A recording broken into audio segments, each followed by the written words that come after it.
My dear students of class 8, আশা করি সবাই ভালোই আছো। তো আজকে আমরা আমাদের আলোচনায় রাখছি আমাদের অতীত দিনগুলো, যে তৃতীয় পাঠ যেটা, তার দ্বিতীয় অধ্যায়, ভারতবর্ষে ব্রিটিশ শাসনের সূচনা। এর পূর্ববর্তী আলোচনায় আমরা যেটা করেছিলাম সেটা হচ্ছে হাউ, ওয়েন অ্যান্ড ওয়্যার, এই বিষয়টা নিয়ে আলোচনা করেছিলাম। কোথায়, কখন এবং কিভাবে ইতিহাস রচনার বিষয়গুলো আলোচনা করেছিলাম। সময় কতটা গুরুত্বপূর্ণ, কোনো ঘটনার সঙ্গে যে সময়টা কিভাবে তার গুরুত্ব পেয়ে থাকে। ভারতবর্ষে ব্রিটিশ শাসনের যে সূত্রপাত থেকে শুরু করে তারা বিভিন্ন বিষয়গুলিকে, কোন বিষয়গুলিকে ইতিহাস রচনায় গুরুত্ব দিয়েছিলেন আর কোন বিষয়গুলিকে গুরুত্ব দেননি, বা তারা কিভাবে তথ্য সংগ্রহ করতেন, এসব বিষয়গুলো, সার্ভে কিভাবে কন্ডাক্ট করা হতো, এসব বিষয়গুলো আমরা আগে আলোচনা করেছি আমাদের আগের অধ্যায়ে। তো আজকে আমরা দেখে নেব ভারতবর্ষে ব্রিটিশ শাসনের যে সূচনা হয়েছিল তা কিভাবে হয়েছিল এই বিষয়টা। তোমাদের নিশ্চয়ই ক্লাস 7-এ যেটা পড়ে এসেছো, নিশ্চয়ই মনে আছে, তোমরা মুঘল সাম্রাজ্য সম্পর্কে পড়েছিলে। সেই বিখ্যাত যে মুঘল সম্রাটদের কাহিনী তোমরা জেনেছো, বাবর থেকে শুরু করে আকবর, ঔরঙ্গজেব, শাহজাহান, জাহাঙ্গীর, তাদের সম্পর্কে তোমরা যথেষ্ট পড়াশোনা করেছো। তাদের সময়ের সাম্রাজ্য বিস্তার বলো, তারপরে যে প্রাতিষ্ঠানিক বিষয়গুলো, শিল্প সংস্কৃতি, এসব বিষয়গুলো যেভাবে ডেভেলপ করেছিল, যেভাবে উন্নত হয়েছিল, সব সম্পর্কে তোমরা নিশ্চয়ই পড়েছো। তো এই যে একটি বিখ্যাত সাম্রাজ্যের অবসান ঘটছে এবং তার পরবর্তী সময়ে ব্রিটিশরা ভারতবর্ষে ভিত্তি স্থাপন করছে, সেই বিষয়টাই আজকে আমাদের মূল আলোচনার বিষয়। তো এখানে যে জিনিসটা আমাদের প্রথমেই বলতে হয় সেটা হলো গিয়ে, যিনি শেষ শক্তিশালী মুঘল সম্রাট ছিলেন, the last powerful Mughal empire, তিনি আর কেউই নন, তিনি হচ্ছেন সম্রাট ঔরঙ্গজেব। তার যে পলিসিগুলি ছিল, তার যে নীতিগুলি ছিল, এই কারণেই আমরা বলতে পারি যে এত বিশাল একটা সাম্রাজ্য, এত শক্তিশালী একটা সাম্রাজ্য আস্তে আস্তে ধ্বংসের দিকে এগিয়ে গেল। তার নীতিগুলির মধ্যে মূলত বলতে হয় তার দাক্ষিণাত্য নীতি, তার ডেক্কান পলিসি যেটাকে বলা হয়। তার আরেকটি যেটি পলিসি ছিল সেটা হচ্ছে গিয়ে তার যে যুদ্ধ, তার সাম্রাজ্যের, ঔরঙ্গজেবের সাম্রাজ্যের রাজত্বকালের বেশিরভাগ সময়টাই তিনি যুদ্ধ করতে করতে কাটিয়ে দিলেন। তাহলে কোনো একজন সম্রাট যখন বেশিরভাগ সময় যুদ্ধে লিপ্ত থাকবেন, তাহলে সেই রাজত্বকালে সেই রাজবংশের সম্পদ নিশ্চয়ই ব্যয়িত হয়ে যাবে বেশিরভাগ একটি কারণেই। আরেকটি হচ্ছে তার ধর্মান্ধতা। ঠিক আছে, এসব বিষয়গুলির জন্যই আমরা বলতে পারি যে মুঘল সাম্রাজ্য আস্তে আস্তে ধ্বংসের মুখে পতিত হয়। তো তার এই যে, তবুও তাকে বলা হয় যে শেষ শক্তিশালী মুঘল সম্রাট, the last powerful Mughal empire. তো তার মৃত্যু হয় 1707 খ্রিস্টাব্দে। ঠিক আছে, এটার উপর একটা ছোট্ট প্রশ্নও থাকতে পারে তোমাদের, যে শেষ শক্তিশালী মুঘল সম্রাট কে ছিলেন? তাহলে উত্তরটা কি হবে? উত্তরটা হবে ঔরঙ্গজেব। ঔরঙ্গজেবের মৃত্যু কবে হয়? 1707 খ্রিস্টাব্দে। তাহলে আমাদের আলোচনার মাঝে মাঝে তোমরা খাতা কলম নিয়ে বসলে এই ছোট ছোট বিষয়গুলো যদি তৈরি করে রাখো, তাহলে নিশ্চয়ই তোমাদের পরীক্ষার জন্য সহায়ক হবে আমরা যেটা আলোচনা করছি। তো আরেকটা বিষয় এখানে লক্ষণীয় বিষয়, যে আমরা ওনাকে যে শেষ শক্তিশালী সম্রাট বলছি, তার পরবর্তী সময়ে কি এমন ঘটনা হলো যে আস্তে আস্তে এই বিশাল সাম্রাজ্য, এত শক্তিশালী সাম্রাজ্য ধ্বংসের দিকে ধাবিত হলো। মূল কথা হচ্ছে গিয়ে, মুঘল সাম্রাজ্য নয় শুধু, তোমরা সুলতানি যুগেও দেখেছো, during the period of sultanates in India, you have seen that there was contradiction, there was conflict within the family. তাদের সিস্টেমটাই ছিল যে সম্রাটের বড় ছেলেই শুধু সম্রাট হবেন, রাজা হবেন, বিষয়টা এমন ছিল না। তাদের মধ্যে বংশ পরম্পরায় সবসময় যে জিনিসটা দেখা যেত, একটা আভ্যন্তরীণ দ্বন্দ্ব, একটা কোন্দল, রাজবংশের মধ্যে একটা কোন্দল চলতো যে কে পরবর্তী সম্রাট হবেন। এবং ঔরঙ্গজেবের মৃত্যুর পরও একই ঘটনা ঘটেছিল।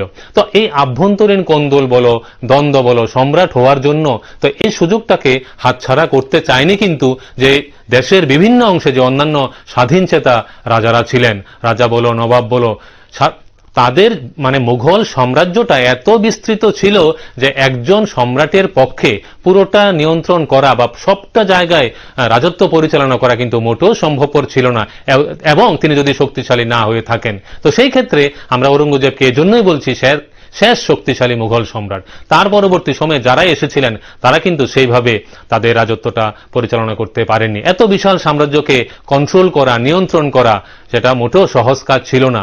তো যেটা বলছি, 1 নাম্বার কারণ হচ্ছে যে আভ্যন্তরীণ দ্বন্দ্ব। বংশ পরম্পরায় যেটা চলে আসছিল যে কে পরবর্তী সম্রাট হবেন। দ্বিতীয়ত হচ্ছে দেশের বিভিন্ন প্রান্তে বিভিন্ন যারা স্বাধীন চেতা নবাব ছিলেন বা রাজা ছিলেন তারা কিন্তু আর কোনো অবস্থাতেই মুঘল সাম্রাজ্যের অধীনে থাকতে চাইলেন না, এই সুযোগটা তারা নিয়ে ফেললেন। তাহলে দেশের বিভিন্ন অংশে বিদ্রোহ দেখা দিল যে তারা কোনো অবস্থাতেই মুঘলদের অধীনস্থ হয়ে থাকবেন না, তারা নিজ নিজ স্বাধীন রাজ্য প্রতিষ্ঠা করতে চান এবং সেটাই চলছিল। দেশের বিভিন্ন অংশে বিদ্রোহ দেখা দিয়েছিল। তা এই যে সুযোগটা, এই যে একটা বিশৃঙ্খল পরিস্থিতি আমাদের দেশে চলছিল, সেই সুযোগে যারা এখানে প্রবেশ করলো তারা হলো ব্রিটিশরা। তাহলে বুঝতে পারছো যে আমাদের তৎকালীন পরিস্থিতিটা চিন্তা করতে হবে। তৎকালীন যে রাজনৈতিক পরিস্থিতি, যে অর্থনৈতিক অধোগতি চলছিল, সেই সুযোগটাই নিয়ে ফেললো ব্রিটিশরা। তাহলে তারা কিভাবে এখানে প্রবেশ করলো এবং আমরা বলতে পারি অষ্টাদশ শতকের শুরু থেকেই বিষয়টা কিন্তু চলে আসছিল। আরেকটা বিষয় আমাদের এখানে লক্ষণীয় বিষয়, যে জিনিসটা আমাদের লক্ষ্য রাখতে হবে, সেটা হচ্ছে যে ইস্ট ইন্ডিয়া কোম্পানির পূর্ব দিকে আগমন। ঠিক আছে, আমরা যে পূর্ব দিক বলছি সেটা আমরা মূলত আমরা বলতে পারি যে ইন্ডিয়ান সাবকন্টিনেন্ট, ঠিক আছে, যে ভারতীয় উপমহাদেশ যেটাকে বলা হচ্ছে, সেখানে ইস্ট ইন্ডিয়া কোম্পানি আস্তে আস্তে অনুপ্রবেশ করতে শুরু করলো তাদের বাণিজ্য সম্প্রসারণের জন্য। এখানে একটা জিনিস লক্ষণীয় যে 1600 সালে তারা বাণিজ্য করার জন্য ইংল্যান্ডের যে রানী ছিলেন, তৎকালীন রানী ছিলেন এলিজাবেথ প্রথম Elizabeth, okay, Elizabeth the first যাকে বলা হয়, তার থেকে এই ইস্ট ইন্ডিয়া কোম্পানি একটা সত্ত্ব আদায় করে নিয়েছিল। ইস্ট ইন্ডিয়া কোম্পানি মানে British East India company. East India company কিন্তু বিভিন্ন জায়গায় ছিল। তাহলে আমাদের এখানে যে জিনিসটা মনে রাখতে হবে, ইংল্যান্ডের যে ইস্ট ইন্ডিয়া কোম্পানি বা ব্রিটিশ ইস্ট ইন্ডিয়া কোম্পানি, তারা কিন্তু 1600 সালেই রানী এলিজাবেথ থেকে তারা একটা সত্ত্ব বা রাইট যাকে বলা হয়, বাণিজ্য করার, ব্যবসা করার রাইট, ওকে, এটা তারা অধিকার করে নিয়েছিল, তারা আদায় করে নিয়েছিল। এবং এই কারণেই তারা অত্র অঞ্চলে ভারতীয় উপমহাদেশে আরামসে খুব সুন্দরভাবে স্মুথলি তাদের বিজনেস কন্ডাক্ট করতে শুরু করে দিয়েছিল, তাদের বাণিজ্য সম্প্রসারণ করা শুরু করে দিয়েছিল। এবং আরেকটি বিষয় এখানে লক্ষণীয়, সেটা হচ্ছে যে অন্যান্য কোনো ব্রিটিশ কোম্পানি থেকে তাদের কোনো ভয় ছিল না, কারণ একমাত্র ব্রিটিশ ইস্ট ইন্ডিয়া কোম্পানিরই এখানে স্বাধীনভাবে বাণিজ্য করার, মানে আমরা বলছি পূর্ব অংশে, ঠিক আছে, ভারতীয় উপমহাদেশ এবং অন্যান্য অঞ্চলে তাদের বাণিজ্য করার রাইট বা অধিকার তারা পেয়েছিল। তাহলে ইংল্যান্ডের বা ব্রিটিশ ইস্ট ইন্ডিয়া কোম্পানি ছাড়া ইংল্যান্ডের অন্য কোনো কোম্পানির থেকে তাদের কোনো প্রতিদ্বন্দ্বিতা ছিল না। ঠিক আছে, কিন্তু একটা সমস্যা ছিল। সেই সমস্যাটা কোথায়? সেই সমস্যাটা হলো অন্যান্য ইউরোপীয় যে ইস্ট ইন্ডিয়া কোম্পানিগুলি ছিল, সেগুলোর থেকে কিন্তু তাদের পরিত্রাণ ছিল না, তাদের সঙ্গে কম্পিটিশন শুরু হয়ে গেল। সেটা কিভাবে দেখো, যেমন আমরা এখানে বলতে পারি যেমন ওলন্দাজ, ফরাসি, ডেনমার্ক, এসব জায়গা থেকে যে ইস্ট ইন্ডিয়া কোম্পানিগুলো, সেগুলো কিন্তু ধীরে ধীরে এসব অঞ্চলে অনুপ্রবেশ করতে শুরু করে। তোমাদের নিশ্চয়ই একটি ঘটনা জানা আছে যে 1498 খ্রিস্টাব্দে ভাস্কো ডা গামা যে জলপথ আবিষ্কার করেছিলেন, তার ফলেই কিন্তু ওলন্দাজ বলো এবং অন্যান্যরা সেই পথ অনুসরণ করেই এসব অঞ্চলে আমাদের বিভিন্ন পূর্বদেশীয় অঞ্চলগুলিতে তারা প্রবেশ করতে শুরু করে। এবং প্রত্যেকটা ব্যবসায়ী গ্রুপেরই, প্রত্যেকটি ব্যবসায়ী দল বলবো বা যেসব কোম্পানি ছিল, তাদের একটাই উদ্দেশ্য ছিল এখান থেকে যেসব যাবতীয় দ্রব্যাদি আমাদের এখানে খুব সুলভে, খুব অল্প মূল্যে কিনে তারা অনেক বেশি দামে ইউরোপিয়ান মার্কেটে, ইউরোপীয় দেশগুলিতে বিক্রি করার জন্য তারা তৎপর ছিল। তো এই যে বিষয়টা, একই জিনিসের প্রতি সবার আগ্রহ, তারা মূলত কোন কোন জিনিসগুলি কিনতেন এখানে আরেকটি বিষয় যে জিনিসটা মনে রাখতে হবে, আমরা এর পূর্ববর্তী অধ্যায়ের আলোচনায় বলেছিলাম যে তৎকালীন সময়ে ইংল্যান্ডে কিন্তু শিল্প বিপ্লব আরম্ভ হয়ে গেছে। এই কথাটা তোমাদের সবসময় মাথায় রাখতে হবে। এবং সেই শিল্প বিপ্লবের মধ্যে মূলত যে শিল্পটা বিকাশ লাভ করতে শুরু করেছিল সেটা হলো টেক্সটাইল ইন্ডাস্ট্রি বা বস্ত্র নির্মাণ শিল্প, যেটাকে আমরা বলবো। সেই বস্ত্র নির্মাণের জন্য কি লাগে তোমাদের নিশ্চয় জানা আছে, সেটা হচ্ছে তুলা, রেশম, পশম, এসব জিনিসের প্রয়োজন হয়তো নাকি কাঁচামাল হিসেবে। তো সেই তুলা আমাদের দেশে কিন্তু খুব ভালো পরিমাণে এবং উন্নত মানের এখানে প্রডিউস হতো, এখানে উৎপাদিত হতো। তাহলে সেই কোম্পানিগুলো তাদের মধ্যে যে প্রতিদ্বন্দ্বিতা ছিল মূলত এসব জিনিসগুলির জন্য। আরেকটি জিনিস যেটা ছিল সেটা হচ্ছে মশলা। আমাদের ভারতীয় অঞ্চলের যে মশলা বা কন্ডিমেন্টস যেগুলোকে বলা হয়, সেগুলো কিন্তু খুব বিখ্যাত ছিল, সারা পৃথিবীতে বিশেষভাবে বিখ্যাত ছিল। সেগুলো কি কি? যেমন মনে করো গোলমরিচ, তোমাদের রান্নাঘরে এগুলো নিশ্চয়ই থাকে নাকি? মারা তো এগুলো ব্যবহার করেন রান্নার কাজে। গোলমরিচ বলো বা দারুচিনি বলো বা মরিচ বলো, লবঙ্গ, এলাচ, এগুলো কিন্তু আমাদের দেশে খুব ভালো পরিমাণে, প্রচুর পরিমাণে এবং উন্নত ধরনের, উন্নত মানের এসব মশলাপাতি আমাদের দেশে প্রচুর পরিমাণে উৎপাদিত হতো। এবং এসব কোম্পানিগুলি শুধু ব্রিটিশ ইস্ট ইন্ডিয়া কোম্পানি নয় কিন্তু, যে ওলন্দাজরা, ফরাসিরা, ডেনমার্ক থেকে যেসব কোম্পানিগুলো এখানে ব্যবসা করতে এসেছিলেন, তাদের মধ্যে কম্পিটিশন শুরু হয়ে গেল কে কত কম মূল্যে বেশি পরিমাণে কিনে তারা ইউরোপীয় মার্কেটে সেগুলোকে বিক্রি করতে পারবে। এই হয়ে গেল দ্বন্দ্ব শুরু। এখন তাদের মধ্যে যে অনবরত দ্বন্দ্ব চলছিল, যুদ্ধ যুদ্ধ যুদ্ধ, তারা কিন্তু কি করত, এক একটা কোম্পানির জাহাজগুলিকে অন্য কোম্পানিগুলি আটকে দিত, পথ অবরোধ করত অথবা ডুবিয়ে দিত। মনে করো কোনো একটা কোম্পানির মানে জাহাজ বাণিজ্য তৈরি হয়েছে, সেগুলো পাড়ি দেওয়ার জন্য সেটাকে ডুবিয়ে দিল। তো এভাবে এসব কোম্পানিগুলির মধ্যে কিন্তু দ্বন্দ্ব চলতেই লাগলো। তাহলে এই বিষয়টা আমাদের মাথায় রাখতে হবে যে কোন পরিপ্রেক্ষিতে, কোন ঘটনাক্রমে এখানে ব্রিটিশরা ভারতবর্ষে মানে প্রতিস্থাপিত হচ্ছিলেন। এখন আমরা আরেকটি বিষয় যেটা দেখব সেটা হলো গিয়ে মূলত যে অঞ্চল দিয়ে ব্রিটিশরা এখানে প্রতিস্থাপন করতে শুরু করে তাদের কোম্পানি, সেটা হলো গিয়ে বাংলা। তাহলে আমরা বলবো যে বাংলায় বাণিজ্য সম্প্রসারণ কিভাবে শুরু হলো সেই জিনিসটা আমরা একটু দেখে নিই। সেটা বলতে গেলে প্রথমেই আমাদের যে জিনিসটা মাথায় রাখতে হবে যে 1651 সালে প্রথম হুগলি নদীর তীরে প্রথম ব্রিটিশ কোম্পানি স্থাপিত হয়। এই সনটা তোমাদের মনে রাখতে হবে। এটা নিয়েও ছোট প্রশ্ন থাকতে পারে যে কখন বাংলায় প্রথম ব্রিটিশ ফ্যাক্টরি, কোম্পানি বলো বা ফ্যাক্টরি বলো, যেটাই বলো, কারখানা, সেটা স্থাপিত হয়। সেটা কিন্তু 1651 সালেই সেটা স্থাপিত হয়ে গেছে। 1651 when was the first British factory established in India or set up in India and where? সেটা হচ্ছে হুগলি নদীর তীরে, on the banks of the river Hugli in the year 1651। এই সনটা তোমাদের এই ছোট্ট প্রশ্নটা এখানে মাথায় রাখতে হবে।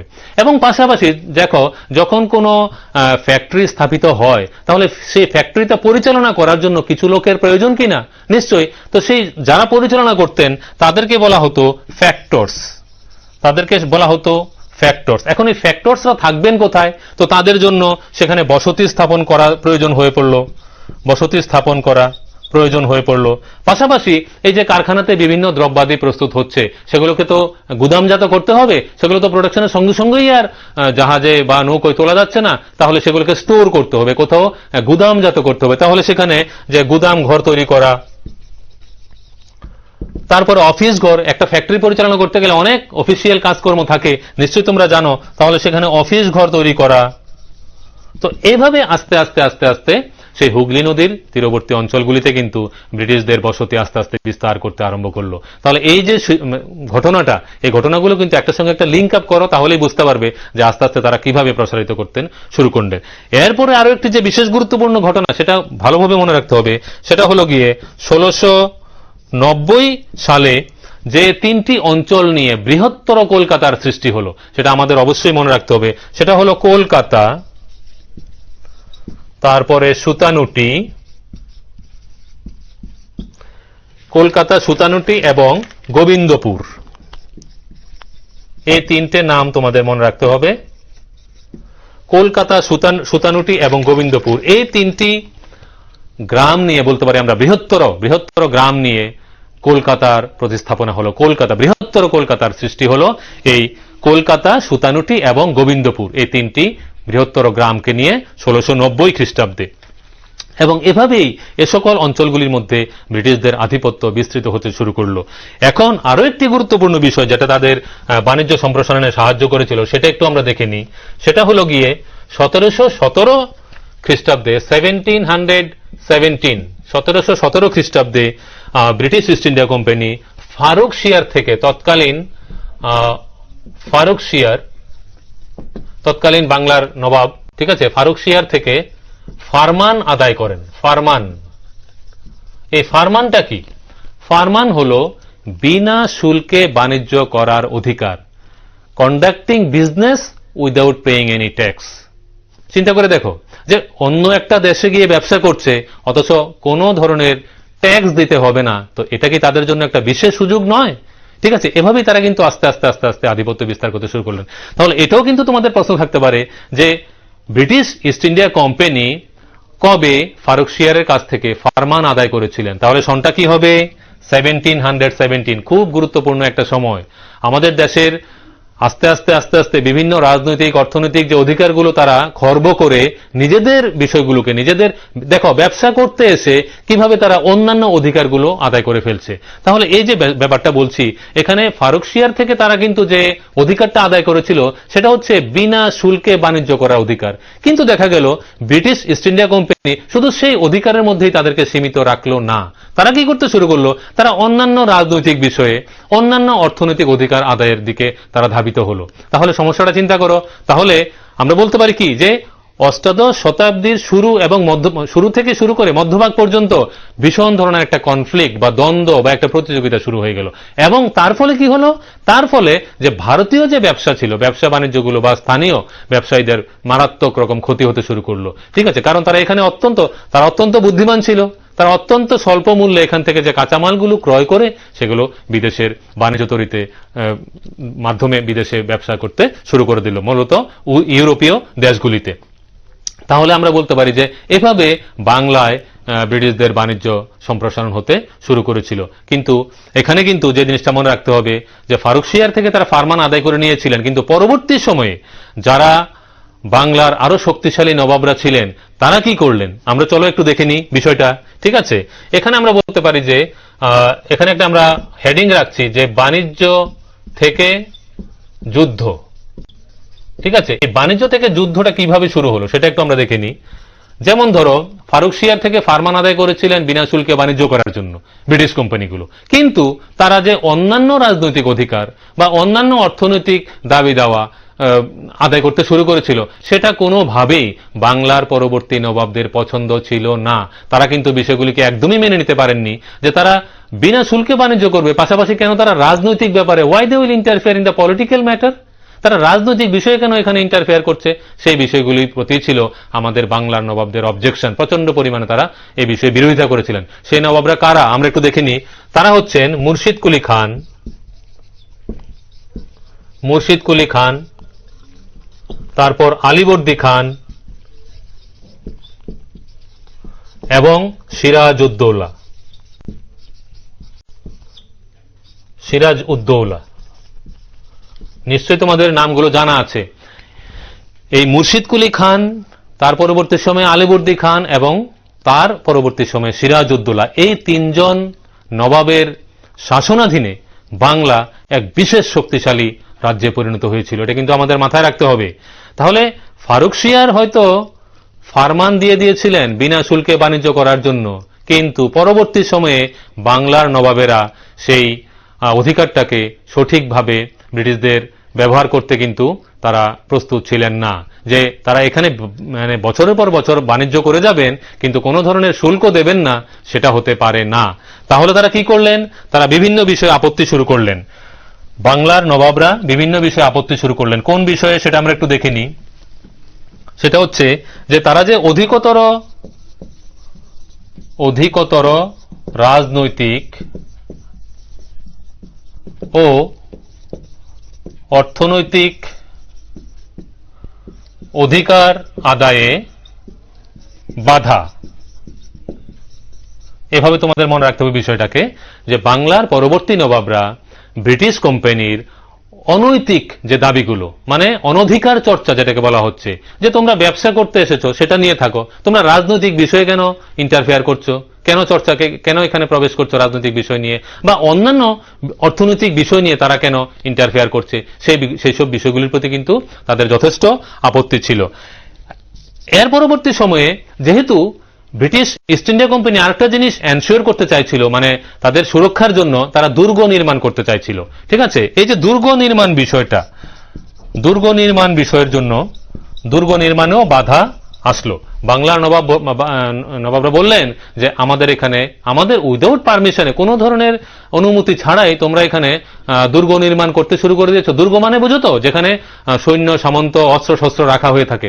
কারণ যেটা বলেছি আমরা আলোচনা শুরুতে কি বলেছি, যে ব্রিটিশ কোম্পানির সঙ্গে অন্যান্য ইউরোপীয় কোম্পানির কিন্তু একটা সংঘাত শুরু হয়ে গেছিল বাণিজ্য নিয়ে। কারণ একই ধরনের কাঁচামাল সবাই কিনতে চাইছে কম মূল্যে এবং বিদেশের সাথে বাণিজ্য চালাতে চাইছে। তাহলে এখানে তাদের সুরক্ষার বিষয় এসে যায়। তাহলে এজন্যই তারা এখানে দুর্গ নির্মাণ করে এখানে সৈন্য সামন্ত এনে তারপরে অস্ত্রশস্ত্র মজুত করতে শুরু করে দিয়েছিল। এবং সেটা কিন্তু বাংলার নবাবের জন্য একটা সংশয়ের কারণ হয়ে দাঁড়িয়েছিল, যে পরবর্তী সময় তারা বাংলার নবাবের সঙ্গে যুদ্ধ করতে পারে। এবং পরবর্তী সময় যেটা হয়েছিল, এই সংশয় বাস্তবে পরিণত হয়েছিল পরবর্তী সময়ে, সেটা আমরা আলোচনায় আসছি। তাহলে দুর্গ নির্মাণে বাধা দিলেন বাংলার নবাবরা। আরো একটি বিষয়, যে টাকশাল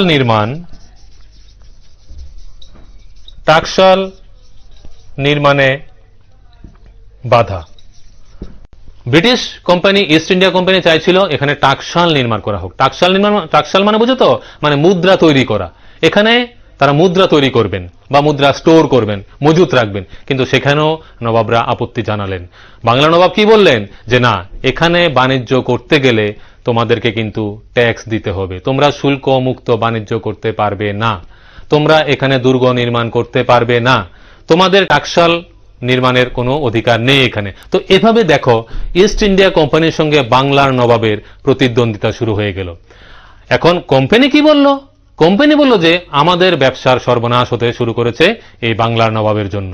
ঠিক আছে, তারা নবাবের কাছে চিঠি লিখলেন, একটা অপমানজনক চিঠি লিখে তারা বিভিন্ন ধরনের দাবি দাওয়া আদায়ের জন্য তারা দাবি জানালেন। তারা ইস্ট ইন্ডিয়া কোম্পানির উদ্দেশ্য ছিল আরো বেশি বেশি করে গ্রাম ক্রয় করা। তারা যেভাবে কলকাতা নগরীর প্রতি স্থাপন করেছিলেন সেই তিনটি বৃহত্তর গ্রামের মাধ্যমে, কলকাতা, সুতানুটি এবং গোবিন্দপুর, সেভাবে তারা চাইছিলেন যে তাদের বাণিজ্য সম্প্রসারণের জন্য আরো অধিকতর কাঁচামাল যাতে তারা খুব সুলভ মূল্যে একদম কম দামে কিনতে পারেন, তার জন্য তারা আরো অনেক গ্রামকে তারা ক্রয় করতে চেয়েছিলেন। এবং সেই অধিকারটাও কিন্তু বাংলার নবাব রাজি হলেন না সেই বিষয়টা নিয়েও। ঠিক আছে, যে তোমরা বিজনেস করতে এসেছো, ব্যবসার জন্য এসেছো, সেটা নিয়েই থাকো।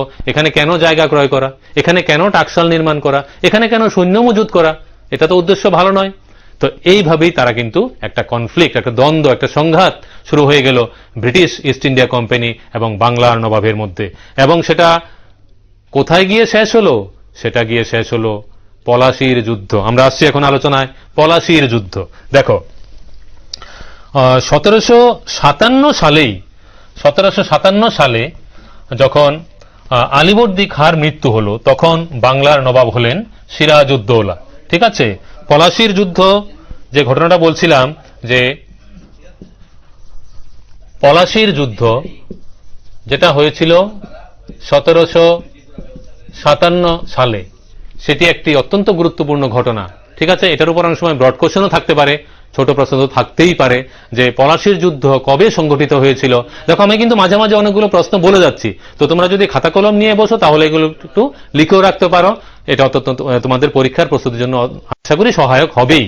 তাহলে পলাশীর যুদ্ধ যেটা সংঘটিত হয়েছিল 1757 সালে, তার ব্যাকগ্রাউন্ডটা আমরা একটু দেখিনি, যে কিভাবে কি হলো ঘটনাটা আমরা একটু দেখে নিই। আসলে যখন 1756 সালে আলীবর্দী খাঁর মৃত্যু হয়, আলীবর্দী খাঁর মৃত্যু হলো এবং সিরাজউদ্দৌলা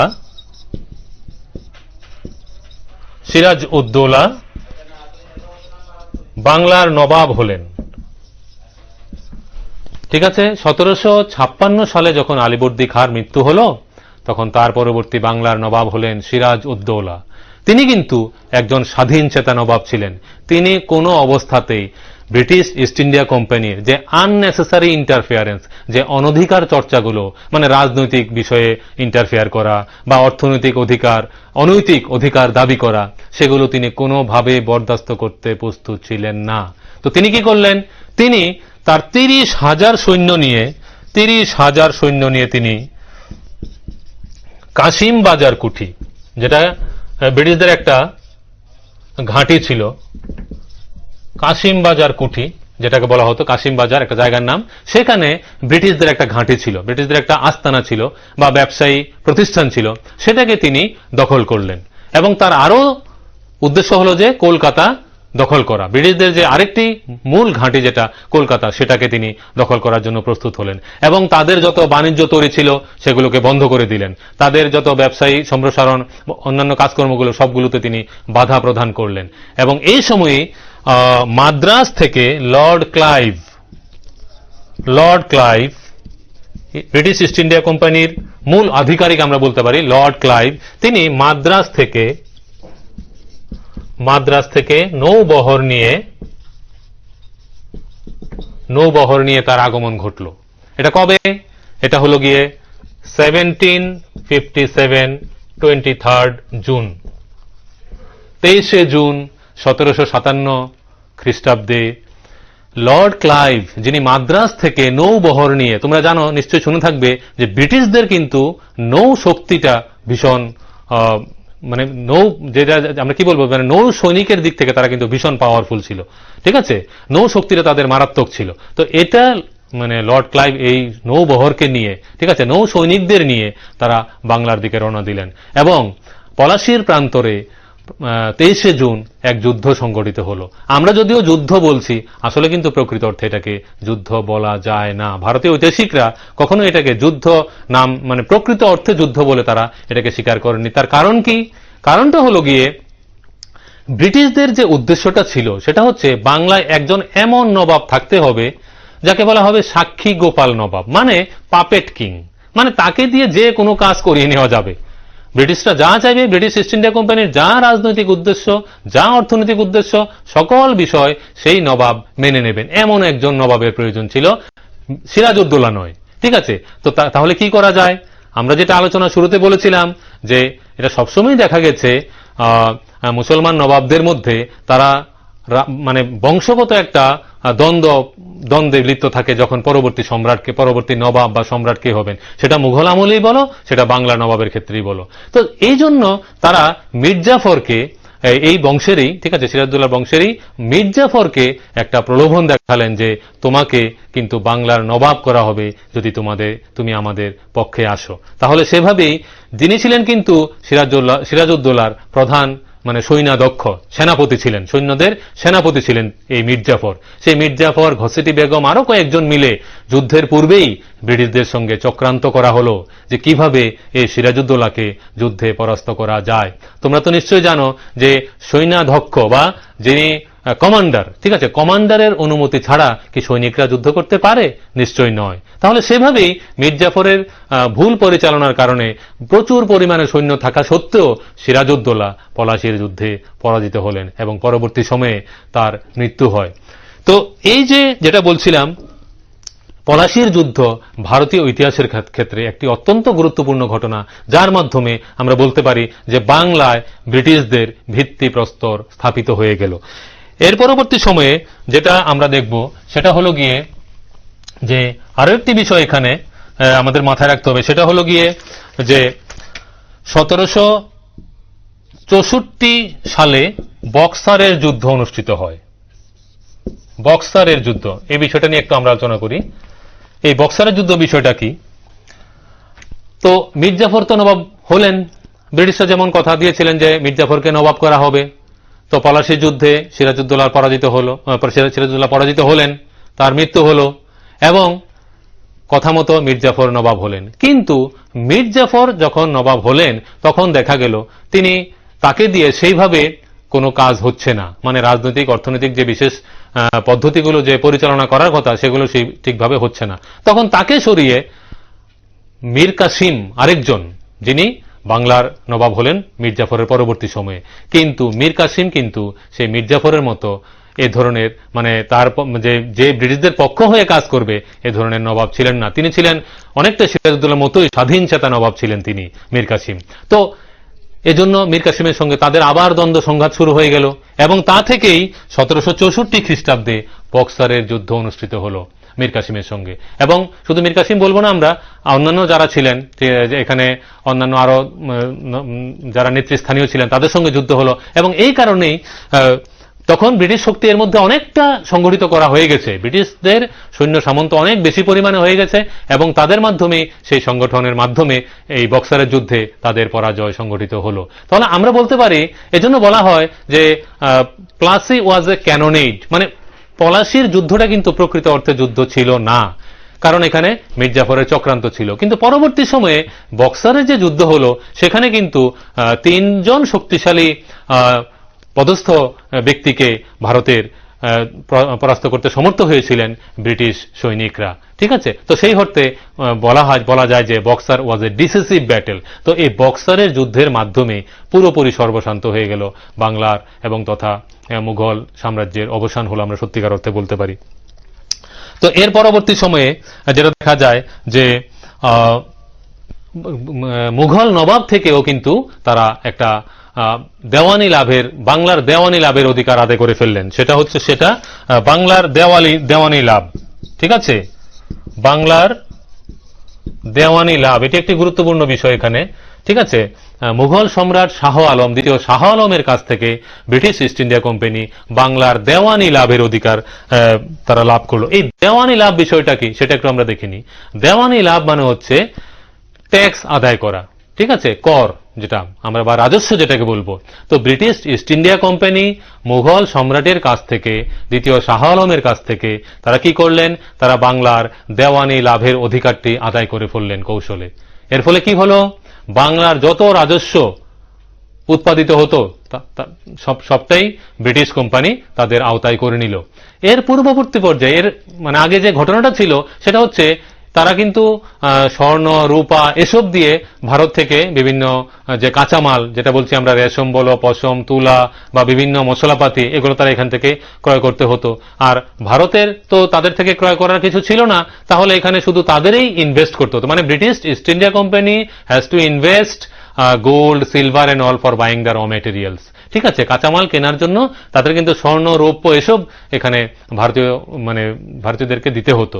কিন্তু যেই মাত্র তারা বাংলার দেওয়ানি লাভ করলেন, মানে বাংলার রাজস্ব আদায় তাদের হাতে চলে গেল, তখন আর তাদের সেই স্বর্ণ, রূপা খরচ করার কোনো প্রয়োজন হলো না। তখন এই বাংলার রাজস্ব দিয়েই তারা এখানে যত প্রশাসনিক ব্যবস্থাপনা পরিচালনা, সঙ্গে সঙ্গে ব্যবসার যে যাবতীয় কাজকর্ম বা যে কাঁচামাল ক্রয়ের জন্য যে মূল্য দিতে হতো সেটা ভারতীয় মানে বাংলা রাজস্ব থেকেই হয়ে যেত। তাহলে দেখো, এই দেওয়ানি লাভ তাদেরকে দুভাবে সহায়তা করলো। এক হলো প্রশাসনিক ব্যবস্থা পরিচালনা করার খরচাপাতি চালানো, দ্বিতীয়ত হচ্ছে এখানে কাঁচামাল ক্রয় করার জন্য যে মূল্য দিতে হতো সেই মূল্যটাও কিন্তু তারা সেই বাংলার দেওয়ানি থেকেই তারা অনায়াসে আদায় করতে সমর্থ হয়ে গিয়েছিল। তাহলে দেখো আস্তে আস্তে কিভাবে তারা সমগ্র বাংলা তথা বৃহত্তর অংশে তাদের আধিপত্য বিস্তার করতে শুরু করে দিয়েছিল। এই যে কোম্পানির এমন ভাবে বিস্তার করতে শুরু করেছিল, তখন কোম্পানির যারা কোম্পানির কর্মচারীরা কিন্তু তাদের মধ্যে আবার একটা অন্য ধরনের প্রবণতা দেখা দিল। সেটা কি? সেটা হচ্ছে তারা যেন বাংলার নবাবের মতো জীবন যাপন করতে আগ্রহী হয়ে উঠল। ঠিক আছে, এখানে আমরা যে হেডিংটা রাখতে চাই সেটা হচ্ছে কোম্পানির কর্মচারী থেকে নবাব। ঠিক আছে, কোম্পানির কর্মচারী থেকে নবাব, কারণ তারা দেখেছিলেন যে বাংলার নবাবদের সেই বিলাসিতাপূর্ণ জীবন বা বিস্তৃত তাদের যে অর্থনৈতিক যে সমাহার, সেই বা ক্ষমতা, রাজনৈতিক যে ক্ষমতা, তো সেভাবেই কোম্পানির কর্মচারীরাও কিন্তু সেভাবে আগ্রহী হয়ে উঠেছিলেন যে কিভাবে তারা এখানে নবাবের মতো জীবনযাপন করবেন, বিশেষ বিলাসিতাপূর্ণ জীবনযাপন। তারা অনেকে এখান থেকে প্রচুর পরিমাণে অর্থ সম্পদ সংগ্রহ করে ইংল্যান্ডে গিয়ে বিশেষভাবে তারা বিলাসপূর্ণ জীবন যাপন করতে শুরু করেছিলেন। তোমরা যদি লর্ড ক্লাইভের কথাই ধরো, তো তিনি যখন এখান থেকে যাচ্ছিলেন, লর্ড ক্লাইভের সম্পত্তির পরিমাণটা দেখো। লর্ড ক্লাইভ যিনি ছিলেন ইস্ট ইন্ডিয়া কোম্পানির মূল কর্ণধার, ইস্ট ইন্ডিয়া কোম্পানির যে মূল কর্ণধার যিনি ছিলেন লর্ড ক্লাইভ, তার সম্পত্তির পরিমাণটা একটু দেখো, 401,102 পাউন্ড। মানে বুঝতে পারছো তো, সেই তৎকালীন সময়ে যখন লর্ড ক্লাইভ ইংল্যান্ডে ফিরে গেলেন তখন তার সম্পত্তির পরিমাণ ছিল 40,01,102 পাউন্ড। বুঝতে পারছো তো কি পরিমাণ সম্পদ তিনি এদেশ থেকে অসদুপায় অবলম্বন করে এখান থেকে নিয়ে গিয়েছিলেন।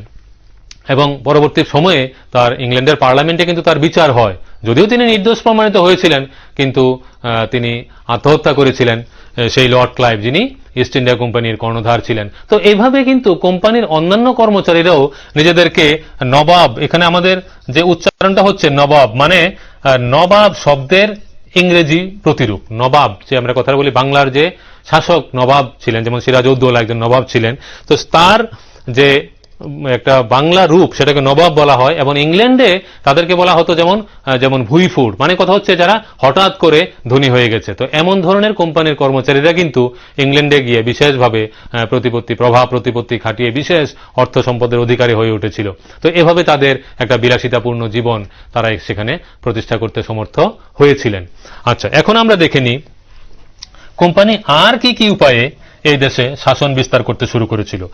যুদ্ধ তো পলাশির যুদ্ধ হলো, বক্সারের যুদ্ধ হলো, এভাবে তারা বিশেষভাবে এই দেশে তাদের সাম্রাজ্য বিস্তার করতে সমর্থ হয়েছিলেন। পাশাপাশি যে জিনিসটা সেটা হচ্ছে তারা বিভিন্ন ধরনের রাজনৈতিক, কূটনৈতিক সন্ধি, বিভিন্ন ধরনের এসবের মাধ্যমেও কিন্তু তারা এদেশে সাম্রাজ্য বিস্তার করতে শুরু করে দিয়েছিলেন। ঠিক আছে, বিভিন্ন যেমন আমরা যেটা বলবো যে কোম্পানির বিভিন্ন নীতি অবলম্বন, কোম্পানির বিভিন্ন নীতি, সেই নীতিগুলো কি কি? যেমন মনে করো কোনো চুক্তি, কোনো সন্ধি, ঠিক আছে, এই ধরনের বিভিন্ন চুক্তি সন্ধি স্বাক্ষরের মাধ্যমে যুদ্ধ ছাড়াই তারা চাইছিলেন যে আরো রাজ্য বিস্তার করতে। তাদের একটাই উদ্দেশ্য ছিল, সেটা হচ্ছে যে কিভাবে আরো বেশি রাজ্য তাদের অধীনে আনা যায়। কারণ তাদের যে মূল উদ্দেশ্য যেটা, যে অধিকতর কাঁচামাল স্বল্প মূল্যে এখান থেকে ক্রয় করে ইউরোপীয় মার্কেটে কিভাবে সেটাকে চালান দেওয়া যায়, এটাই ছিল তাদের মেইন উদ্দেশ্য। তাহলে যত বেশি সংখ্যক রাজ্য তাদের অধীনে আনা যায় তাহলে সেটা তাদের জন্যই উপকারী হবে, ঠিক কিনা? বুঝতে পারছো আশা করি। তাহলে এখানে যে জিনিসটা আমাদের দেখতে হবে সেটা হচ্ছে যে লর্ড ওয়েলেসলি একজন গভর্নর জেনারেল ছিলেন। লর্ড ওয়েলেসলি তার যে নীতি ছিল সেটা আমরা একটু দেখে নিই। লর্ড ওয়েলেসলি তিনি কি করলেন? তিনি একটি নীতি চালু করলেন, তার নাম হচ্ছে অধীনতামূলক মিত্রতা। অধীনতামূলক মিত্রতা, এটাও কিন্তু তোমাদের একটা প্রশ্ন থাকতে পারে যে অধীনতামূলক মিত্রতার নীতি কে চালু করেন? তাহলে উত্তরটা কি হবে? Lord Wellesley. তো এই নীতির মূল সূত্র কি ছিল, মূল কন্ডিশনগুলি কি ছিল, মূল নীতিগুলি কি ছিল? যে ভারতীয় কোনো রাজা বলো বা নবাব বলো কারোরই নিজস্ব কোনো সৈন্য সামন্ত থাকতে পারবে না, তারা নিজেদের কোনো সৈন্য রাখতে পারবেন না। তাহলে একজন রাজা বা একজন সম্রাট বলো বা একজন নবাব বলো, তার যখন নিজস্ব কোনো সৈন্য থাকবে না তাহলে কি তিনি শক্তিশালী হবেন? নিশ্চয়ই তোমরা বুঝতে পারছো যে আসলে উদ্দেশ্য ছিল ভারতীয় রাজাদের বা সম্রাটদের বা নবাবদের দুর্বল করে রাখা। ঠিক আছে, তাহলে এই অধীনতামূলক মিত্রতার নীতি যেটা ওয়েলেসলি চালু করেছিলেন, তার মাধ্যমে তিনি 1801 সালে অযোধ্যা দখল করেন এবং হায়দ্রাবাদের একাংশ তিনি দখল করে নেন। ঠিক আছে, 1801 সালে তিনি অযোধ্যা দখল করে নেন এই অধীনতামূলক মিত্রতা নীতির মাধ্যমে, এবং হায়দ্রাবাদের একটা অংশ তিনি দখল করে নেন এই অধীনতামূলক মিত্রতা নীতি। মানে যুদ্ধের কোনো প্রয়োজন নেই, কোনো কিছু না, এভাবেই তারা দখল করে নিচ্ছেন। মানে কথাটা কি হলো? কথাটা হলো যে তাদের পার্লামেন্ট, তাদের নিয়ম, তাদের ইচ্ছা মতোই শাসন পরিচালনা হবে, ঠিক কিনা? তাহলে এখানে ভারতীয়দের বা বাংলার লোকের কি সুবিধা হবে কি অসুবিধা হবে সেগুলো তাদের দেখার বিষয় নয়, ঠিক কিনা? কারণ their parliament, they have the freedom to make their rules as they like. তাদের ইচ্ছা মতোই সেখানে নীতি তৈরি হচ্ছে এবং সেই নীতি আমাদের দেশে ইমপ্লিমেন্ট করা হচ্ছে। তো সেভাবেই এই অধীনতামূলক নীতির মাধ্যমে কিছু কিছু রাজ্য তারা দখল করে নিতে শুরু করলেন। এখন আমরা দেখব যে তাহলে কি আমরা সবাই, আমাদের যে ভারতীয় শাসকরা ছিলেন তারা কি চুপচাপ মেনে নিলেন সবকিছু? না, নিশ্চয়ই নয়। ভারতীয়রা কখনোই যে মুখ বুঝে সবকিছু মেনে নেওয়ার জন্য, অন্যায় কিছু যা কিছু মেনে নেওয়ার জন্য ভারতীয়রা কখনোই প্রস্তুত ছিলেন না। তো এখানে যাদের কথা আমরা বলবো তারা হলেন গিয়ে টিপু সুলতান এবং তার বাবা হায়দার আলী। হ্যাঁ, মহীশূর রাজ্যের যারা দুজন বিখ্যাত শাসক ছিলেন, এখানে বলতে হয় আমাদের তাদের কথা। তাহলে মহীশূর রাজ্য যখন অধিকার করার বিষয়টি আসলো তখন কিন্তু হায়দার আলী এবং টিপু সুলতান তার বিরুদ্ধে প্রতিবাদী হয়ে দাঁড়ালেন। এই দুজনের আমরা এখানে বলবো যে আমরা এখানে মানে মূল আলোচনার বিষয়টা রাখতে যাচ্ছি যে ইঙ্গ মহীশূর যুদ্ধ। ঠিক আছে, ইঙ্গ মহীশূর যুদ্ধ। এই ইঙ্গ মহীশূর যুদ্ধ একটি গুরুত্বপূর্ণ ঘটনা ভারতীয় স্বাধীনতা সংগ্রামের ক্ষেত্রে আমরা বলবো। তো সেই বিষয়টা কি, সেটা হচ্ছে গিয়ে যে হায়দার আলী এবং টিপু সুলতান, টিপু সুলতানকে কি নামে ডাকা হয় বা তিনি কি নামে পরিচিত ছিলেন তোমাদের নিশ্চয় জানা আছে। তাকে বলা হতো কি, tiger of Mysore, tiger of Mysore. বুঝতে পারছো তো? তো নিশ্চয়ই তাকে এমনিতেই এই নামটা দেওয়া হয়নি। তিনি বিশেষ প্রতিপত্তি, বিশেষভাবে তিনি স্বাধীনচেতা ছিলেন এবং প্রবল বিক্রমী ছিলেন, তেমন তার পিতাও হায়দর আলীও। ঠিক আছে, এই ইংরেজদের মধ্যে এবং মহীশূরের শাসকদের মধ্যে হায়দর আলী এবং টিপু সুলতানের মধ্যে চারটি যুদ্ধ হয়েছিল। সেটা হয়েছিল তোমার 1767 থেকে শুরু করে 1799 পর্যন্ত। এর মধ্যে 4টি ইঙ্গ মহীশূর যুদ্ধ হয়, চারটি ইঙ্গ মহীশূর যুদ্ধ হয়। ঠিক আছে, এই বিষয়টি মনে রাখতে হবে। ইঙ্গ মহীশূর যুদ্ধ হয়েছিল, চারটি ইঙ্গ মহীশূর যুদ্ধ, এবং শেষটি হয়েছিল শ্রীরঙ্গপত্তমের যুদ্ধ। এবং শ্রীরঙ্গপত্তমের যুদ্ধে টিপু সুলতানের পরাজয় ঘটে, তার মৃত্যু ঘটে, এবং সেই শ্রীরঙ্গপত্তমের সন্ধির মাধ্যমেই কিন্তু অধীনতামূলক মিত্রতা নীতি মহীশূর স্বীকার করতে বাধ্য হয়েছিল। তো এভাবে যে মহীশূর রাজ্য, যে প্রবল বিক্রমী হায়দর আলী, টিপু সুলতান, তারা যে প্রবল বিক্রমে সেই তাদের সাম্রাজ্য প্রতিষ্ঠা করেছিলেন, তাদের প্রভাব প্রতিপত্তি ছিল, সেটা কিন্তু চারটি যুদ্ধের মাধ্যমে সেটা সর্বশান্ত হলো। এবং শেষ যে ইঙ্গ মহীশূর যুদ্ধ, সেটাকে বলা হচ্ছে এটাও কিন্তু তোমাদের মনে রাখতে হবে যে শ্রীরঙ্গপত্তমের যুদ্ধ, শ্রীরঙ্গপত্তনম এর যুদ্ধ। এই যুদ্ধেই কিন্তু টিপু সুলতানের পরাজয় ঘটে। ঠিক আছে, টিপু সুলতান এই যুদ্ধে পরাজিত হন এবং তার মৃত্যু হয়, এবং মহীশূর বাধ্য হয় সেই ওয়েলেসলির অধীনতামূলক মিত্রতা নীতি গ্রহণ করতে। তো এভাবে দেখা যায় আস্তে আস্তে বিভিন্ন স্বাধীন রাজ্যগুলো একে একে ব্রিটিশদের অধীনে আসতে শুরু করলো। এরপরে আরেকটি অঞ্চল যেটার কথা বলবো আমরা, মারাঠাদের কথা বলবো এখানে। মারাঠারাও কিন্তু ব্রিটিশদের সঙ্গে প্রবল বিক্রমে প্রতিদ্বন্দ্বিতা করে আসছিল, যেটা হচ্ছে মারাঠাদের সাথে যুদ্ধ। মারাঠাদের সাথেও ব্রিটিশদের দীর্ঘদিন যাবৎ যুদ্ধ সংগঠিত। এই মারাঠারা ছিলেন কতগুলো রাজ্যে বিভক্ত, তাদের বিভিন্ন বংশ ছিল। এই বংশগুলোর নামগুলো তোমাদের একটু জানার প্রয়োজন রয়েছে, যেমন ভোঁসলে, হোলকার, গাইকওয়াড়, সিন্ধিয়া। তোমরা বর্তমান সময়েও এ সকল টাইটেলগুলো শুনতে পাবে, সারনেম হিসেবে এগুলো ইউজ করা হয়, ঠিক না? তো এই যে বিশেষ বংশগুলো, বিশেষ প্রতিপত্তিশালী, শক্তিশালী, মারাত্মক শক্তিশালী বংশগুলো কিন্তু একজন নায়কের অধীনে, তিনি ছিলেন পেশোয়া। ঠিক আছে, প্রত্যেকে কিন্তু পেশোয়ার অধীনে, পেশোয়া মানে কি? পেশোয়া মানে হচ্ছে প্রধানমন্ত্রী। ঠিক আছে, পেশোয়ার অধীনে তারা দলবদ্ধভাবে, পেশোয়া ছিলেন তাদের কর্তা। ঠিক আছে, বা তাদের পেশোয়ার নেতৃত্বেই কিন্তু এই বিভিন্ন বংশের নেতাগণ বা বিভিন্ন বংশের প্রতিনিধিরা, সেটা ভোসলেই বলো, হোলকার বলো, গাইকওয়াড় বলো বা সিন্ধিয়া বলো, তারা কিন্তু সবাই কিন্তু এই পেশোয়ার নেতৃত্বে, পেশোয়ার কথা অনুযায়ী নির্দেশ মতো তারা একটা শক্তিশালী মারাঠা সাম্রাজ্য প্রতিষ্ঠা করতে সমর্থ হয়েছিলেন। তাদের মেইন যে সামরিক ঘাঁটি, সেই মেইন সামরিক ঘাঁটি ছিল পুনেতে। পুনে ছিল সামরিক ঘাঁটি। ঠিক আছে, এবং তাদের সঙ্গে যে ব্রিটিশদের সংঘর্ষ শুরু হয়, সেটা কিন্তু মারাত্মকভাবে মারাঠা সাম্রাজ্যকে মানে প্রতিহত করতে সমর্থ হয়েছিল। সেই তাদের মধ্যে যে মূল যে যারা নেতৃস্থানীয় ছিলেন, তাদের নামগুলো তোমাদের মনে রাখতে হবে, যেমন মহাদজি সিন্ধিয়া, মহাদজি সিন্ধিয়া বা নানা ফড়নবিশ,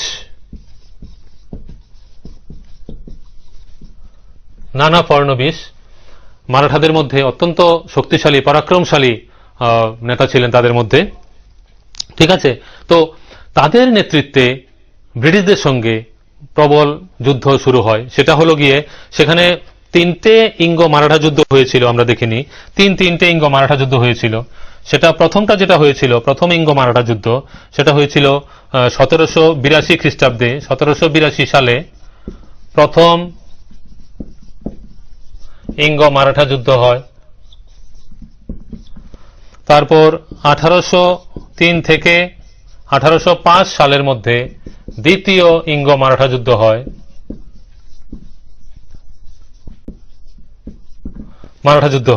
এবং 1817 থেকে 1819 এই সময়ের মধ্যে তৃতীয় ইঙ্গ মারাঠা যুদ্ধ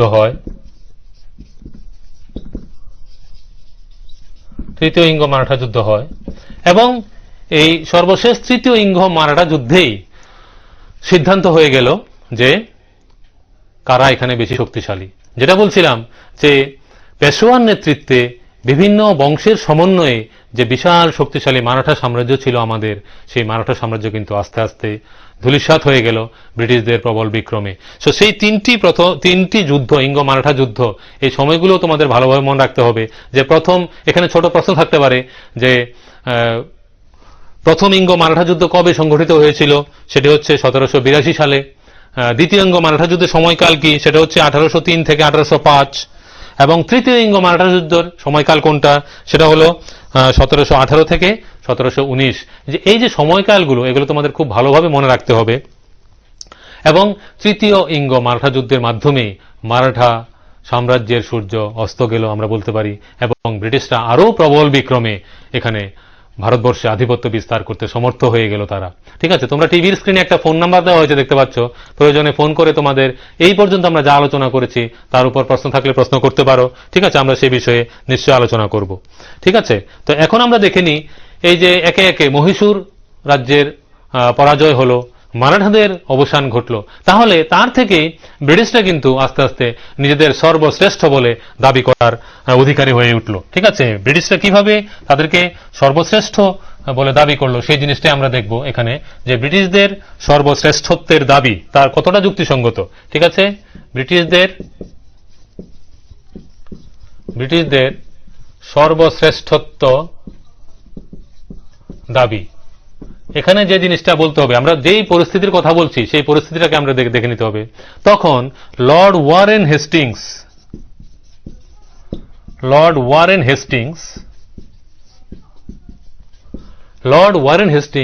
যিনি 1813 সাল থেকে 1823 সাল পর্যন্ত ভারতবর্ষের গভর্নর জেনারেল ছিলেন।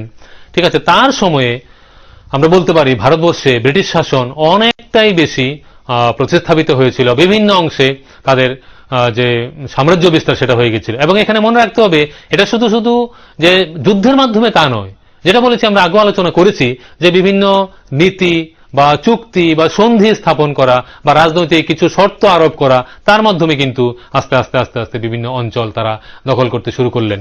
তো এই সময় কিতুর, বর্তমান নাম হচ্ছে কর্ণাটক। ঠিক আছে, কিতুর আমরা বলবো, যার বর্তমান নাম হচ্ছে কর্ণাটক। ঠিক আছে, সেই কর্ণাটকের বিরুদ্ধেও ব্রিটিশরা অভিযান চালায়। ঠিক আছে, তখন সেখানকার যিনি রানী ছিলেন, ঠিক আছে, তিনি হচ্ছেন চেন্নাম্মা। ঠিক আছে, তিনি প্রবল বিক্রমে কিন্তু তার রাজ্য সুরক্ষার জন্য তিনি সংগ্রাম করে গেছেন। এরপর তিনি যখন পরাস্ত হলেন, তখন তার জায়গায় আরেকজন, তার নাম হচ্ছে রায়ান্না। এই নামগুলো তোমাদের মনে রাখতে হবে। রায়ান্না নামে একজন দরিদ্র একজন চৌকিদার। ঠিক আছে, চিন্তা করো, একজন সাধারণ চৌকিদার, একজন দরিদ্র চৌকিদার তার সাম্রাজ্যের সুরক্ষার জন্য তিনি আপ্রাণ চেষ্টা করে গেছেন। যদিও তিনি পরবর্তী সময়ে ধরা পড়েন এবং 1830 খ্রিস্টাব্দে তার ফাঁসি হয়। ঠিক আছে, 1830 খ্রিস্টাব্দে তার ফাঁসি হয়। ঠিক আছে, সেই রায়ান্নার। তো এই যে বিভিন্নভাবে বিভিন্ন অঞ্চলে ব্রিটিশ যেভাবে তার আধিপত্য বিস্তার করতে শুরু করেছিল, পাশাপাশি আমাদের তরফ থেকেও, ভারতীয়দের তরফ থেকেও তার প্রতিদ্বন্দ্বিতা করে আসছিলেন, যেটা আমরা মহীশূরে দেখেছি, যেটা আমরা মারাঠা সাম্রাজ্যের ক্ষেত্রে দেখেছি, যেটা আমরা কর্ণাটকে দেখলাম। ঠিক আছে, তো এমনভাবে কিন্তু বিভিন্ন অঞ্চলেই তাদের একটা প্রতিদ্বন্দ্বিতা গড়ে উঠছিল। তো এই সময় একটা জিনিস মনে রাখতে হবে, রাশিয়ার অনুপ্রবেশ ঘটছিল। ঠিক আছে, তাহলে রাশিয়ার অনুপ্রবেশ কিন্তু ব্রিটিশদের জন্য একটা শঙ্কার কারণ হয়ে উঠেছিল। তখন তারা নিজেদেরকে আরো শক্তিশালী করার জন্য প্রচেষ্টা চালিয়ে আসছিলেন। এই সময় আরেকটা জিনিস মনে রাখতে হবে আমাদের, যে তারা মূলত কিন্তু একটা নির্দিষ্ট অঞ্চলে নিজেদেরকে বন্দী না রেখে, মানে আবদ্ধ না রেখে, তারা বিভিন্ন অংশে, যেমন তাদের আফগানদের সঙ্গে আফগানদের সাথে দীর্ঘদিন যুদ্ধ চলল।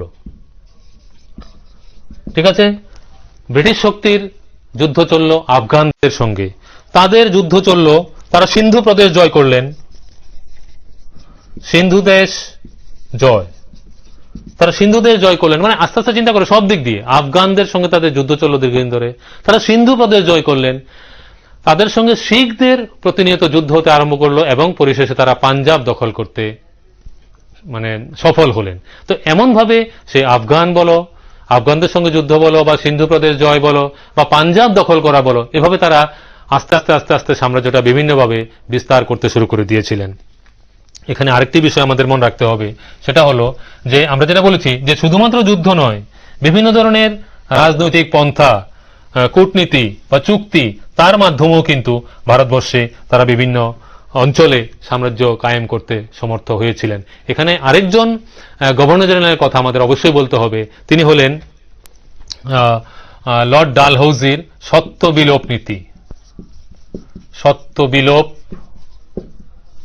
নীতি, যাকে ইংরেজিতে বলা হয় ডক্ট্রিন অফ ল্যাপস। বিষয়টা কি, এটা চালু করেছিলেন লর্ড ডালহাউজি।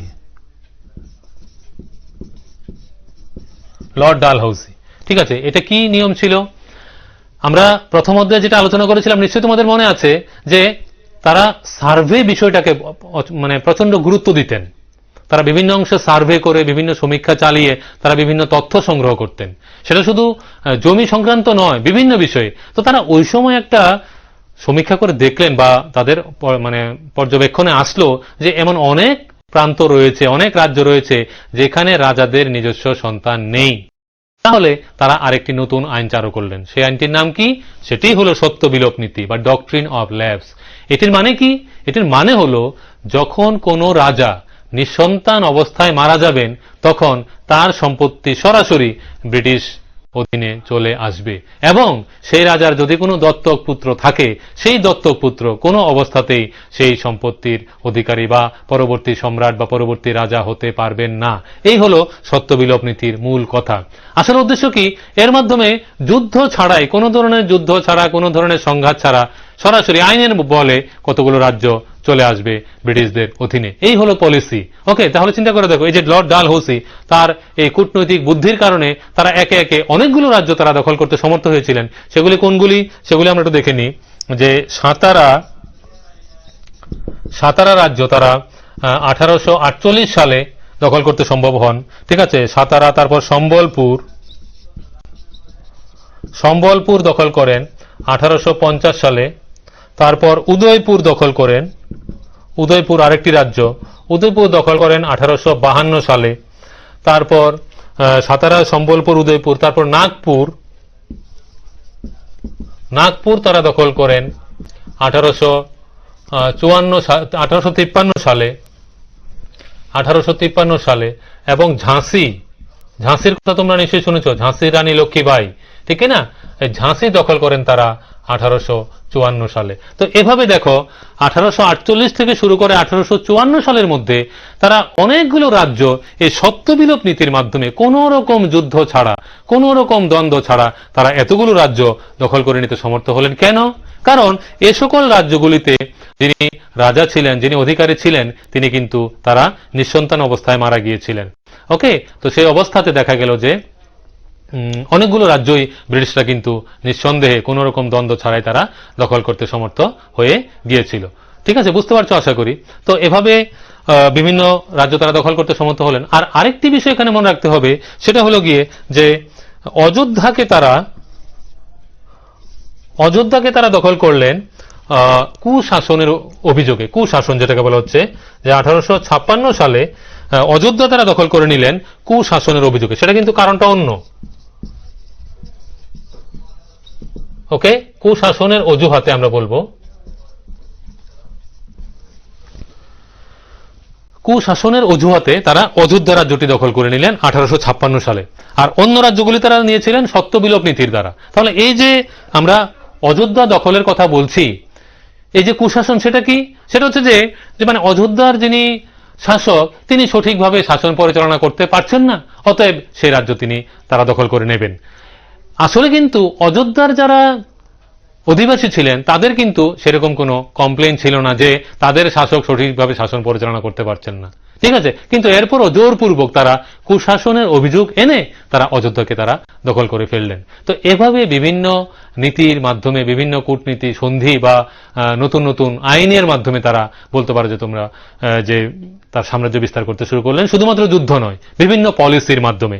এগুলো তোমাদের ভালোভাবে মনে রাখতে হবে, ঠিক আছে।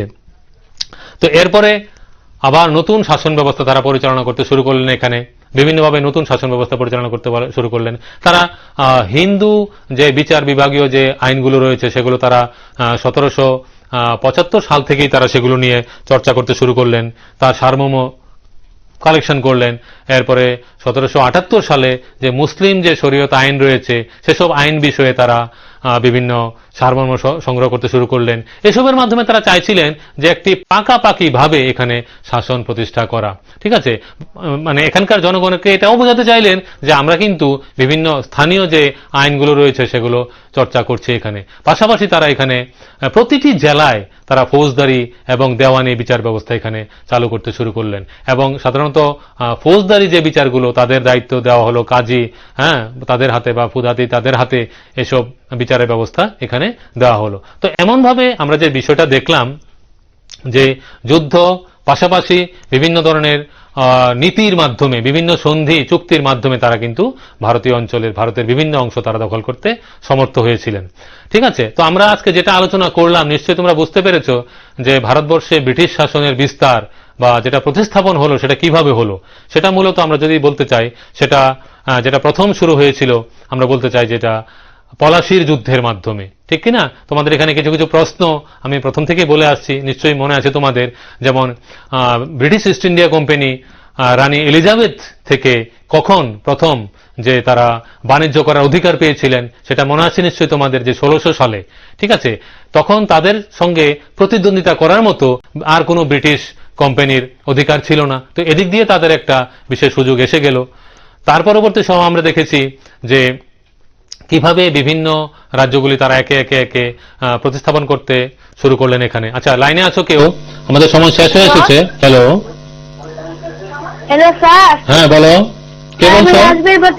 হ্যাঁ বলো, তোমার প্রশ্ন কি বলো? ভারতের শাসন ব্যবস্থা কোম্পানির শাসন ব্যবস্থা থেকে আলাদা ছিল, একটু বুঝিয়ে না। হ্যাঁ, একটা ভালো প্রশ্ন করেছো যে ভারতীয় শাসন ব্যবস্থা ব্রিটিশ শাসন ব্যবস্থা থেকে আলাদা কিভাবে। হ্যাঁ নিশ্চয়ই, এখানে আমরা যে জিনিসটা দেখতে পেয়েছি তাদের বিভিন্ন নিয়ম নীতি বলো, যেমন তারা ভারতবর্ষে শাসন পরিচালনা করবেন, তো এখানের নিয়ম নীতি তারা নির্ধারণ করছেন ইংল্যান্ডের পার্লামেন্টে, ঠিক আছে। আর ভারতীয় শাসন ব্যবস্থা কিন্তু যে স্থানীয় নিয়ম নীতি এসবের উপর ভিত্তি করে তারা পরিচালিত হয়ে থাকে। এখানকার যে বিভিন্ন কি বলবো আমরা হিন্দু যে নিয়মকানুন রয়েছে বা মুসলিমদের যে শরীয়ত আইন রয়েছে বা বিভিন্ন অঞ্চলের এখানকার যে সাংস্কৃতিক বিষয়, এখানকার রাজনৈতিক বা কৃষ্টি, এসব বিষয়গুলি কিন্তু ভারতীয় আইন রচনার ক্ষেত্রে বিশেষ গুরুত্বপূর্ণ ভূমিকা নিয়েছিল, যেটা ইংল্যান্ডের আইন রচনার ক্ষেত্রে আমরা সাধারণত দেখতে পাই না। এবং তারা তাদের শাসন পরিচালনা করেছিল তাদের সুবিধা অনুযায়ী, যখন যেখানে যেমন প্রয়োজন। যেমন সত্যবিলোপ নীতির কথা ধরো, ঠিক আছে, বা অধীনতামূলক মিত্রতা নীতির কথা ধরো। তো এমন ভাবে যে কতগুলো একটা জোরপূর্বক, ঠিক আছে, এখানে সেটা সঙ্গত হোক অসঙ্গত হোক যেটাই হোক না কেন, এভাবেই তারা এখানে এটা শাসন ব্যবস্থার মধ্যে তারা এগুলো চাপিয়ে দিয়েছিলেন, যুদ্ধ ছাড়াই যে বিভিন্ন রাজ্য তারা দখল করার যে পরিকল্পনা করেছিলেন। তাহলে এই যে শাসন ব্যবস্থাগুলোকে, এগুলোকে তো প্রকৃত অর্থে গণতান্ত্রিক বলা যায় না, যেটা তোমরা পরজীবন পড়ার সময় দেখেছো যে তারা যে এখানে বলছেন যে তারা এখানে আইনের শাসন প্রতিষ্ঠা করেছিলেন, যেটি সর্বৈব রূপে মিথ্যা, ঠিক আছে। কিন্তু ভারতীয় শাসন ব্যবস্থা মোটো তেমন নয়। ভারতের শাসন ব্যবস্থাকে আমরা বলবো যে একটি প্রকৃত গণতান্ত্রিক শাসন ব্যবস্থা। সেই অর্থে সেখানেই হচ্ছে পার্থক্যটা, যে এখানে প্রকৃত গণতান্ত্রিক নিয়মে যে শাসন ব্যবস্থা পরিচালিত হয়, আর তারা তাদের সুবিধার জন্য যে সত্যবিলোপ নীতি তারা চালু করেছিলেন, বা যে অধীনতামূলক মিত্রতা নীতি, এমন ভাবে আরো বিভিন্ন চুক্তি সন্ধি, ঠিক আছে, বিভিন্ন কূটনৈতিক সম্বন্ধ তারা স্থাপন করেছিলেন, সেগুলোকে আমরা প্রকৃত অর্থে গণতান্ত্রিক বলতে পারি না। তো এমন ভাবেই আরো বিভিন্ন বিষয়ের উপর আলোচনা করে উত্তরটা তৈরি করা যাবে যে ভারতীয় শাসন ব্যবস্থা এবং ব্রিটিশ শাসন ব্যবস্থার মধ্যে পার্থক্য কোথায়। ঠিক আছে, আজকে আমাদের আলোচনা আমরা এখানেই শেষ করব। সবাই ভালো থাকবে, সুস্থ থাকবে, এই কামনা করে আজকে আলোচনা শেষ করছি। শুভ সন্ধ্যা।